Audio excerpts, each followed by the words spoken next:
welcome to Green TV, bringing you the latest in Arsenal football news and update. Landed on my channel, like, share, comment. Most importantly, subscribe to my channel. Europa League, Arsenal v Benfica, or Benfica v Arsenal, 1-1. Can't really say much, It was one of those games where it wasn't too bad and it wasn't too great. It wasn't too bad because we didn't lose. The tie is still in the balance. It wasn't bad because for majority of the game, I don't think Benfica really threatened us. Maybe a couple of moments, one or two moments, one of them being the goal that they scored, obviously from, Emil Smith-Rowe's handball. There's going to be, again, another debate of if VAR is screwing us or whatnot. But before I came on here, I just thought to read the rules about handball to make sure that, okay, look, take away the emotion as an Arsenal fan and what's been going on and focus on the rules of the game. Focus on what you're meant, to be doing in a defensive standpoint in that 18-yard box.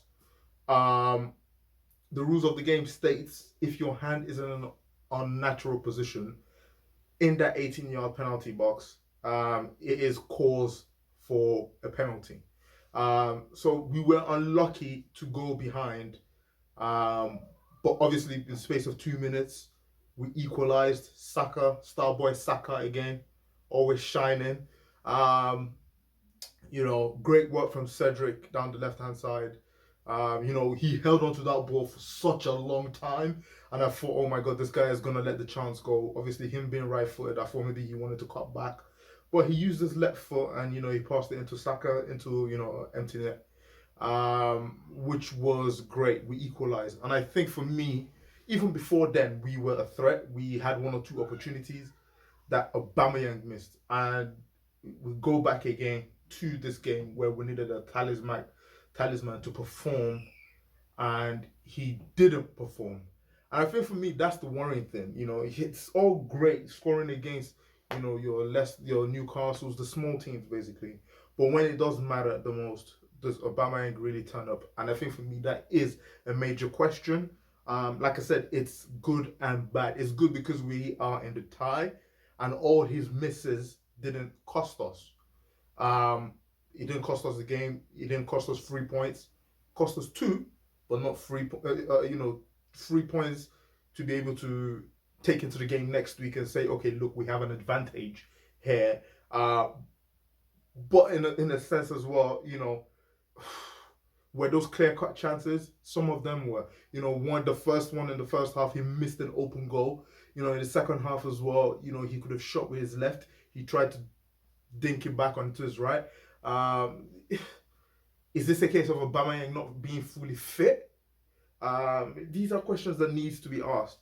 And then, of course, you have Lacazette sitting on the bench. He could have come on to help. Pepe didn't come on to like the 75th minute or something like that. Martinelli didn't come on. Aubameyang was taken off. I understand if Aubameyang was taken off, maybe because it wasn't his game, it wasn't his day, it wasn't his, whatever. But for me, it's the substitutions again. The substitutions do not make sense. Tini's just come back from injury and you put him straight into the game. You took off Cedric, who was having a good game. He's been playing a lot of games and you brought him on. I can understand that. Am I okay with that? Probably not. But the reality is, obviously, to gain match fitness and getting back into physical contact of playing. Well, I get all of that. I think for me, especially when we're playing Man City over the weekend, I look at this and just think to myself, if that was the case, then you could have rested Aubameyang and maybe played Lacazette. You went with a 4-4-2, and in the 4-4-2, there is space for Lacazette. I think Pepe should have started today, especially playing in the 4-4-2 system. I think he should have started on the left. I just think Arteta complicated it today when it didn't need to be complicated, and that showed, in his substitutions, in his, just overall management you know, many Arsenal fans are gonna be like, well, we didn't lose, you know, we still got to next week. But that's the problem.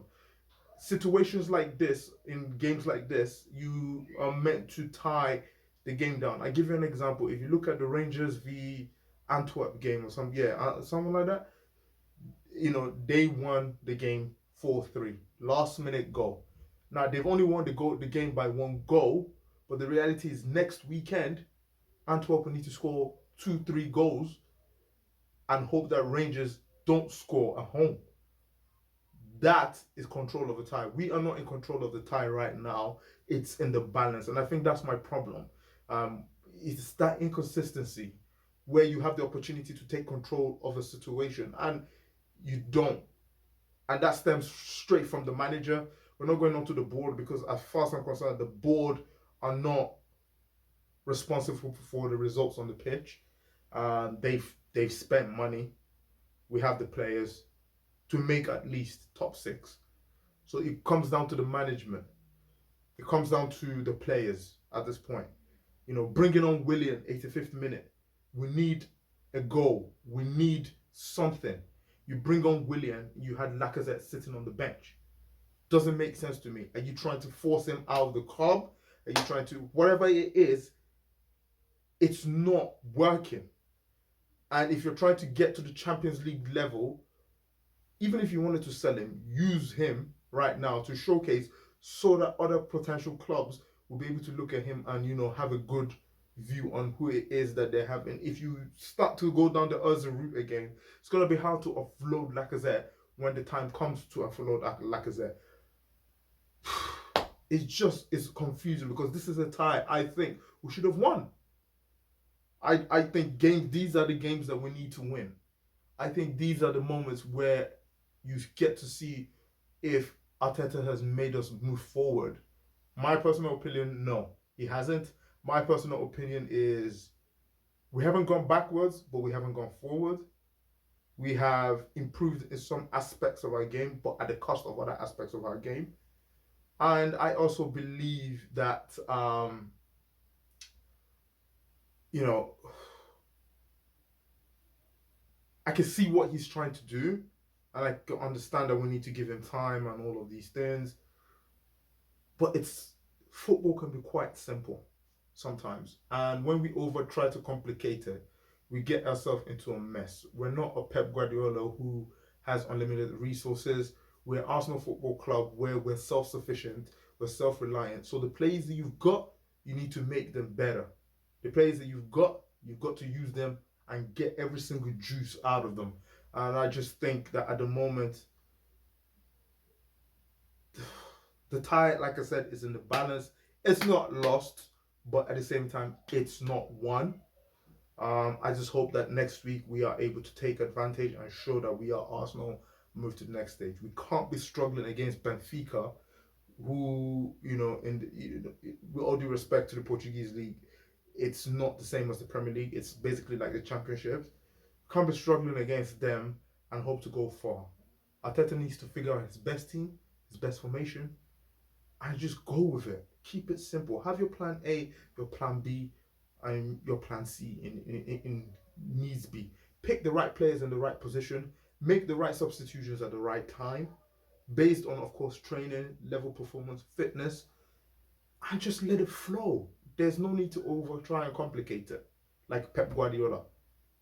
You only get away with that if you're producing. You're not producing, so keep it simple, keep it sweet. Some of these youngsters need a break.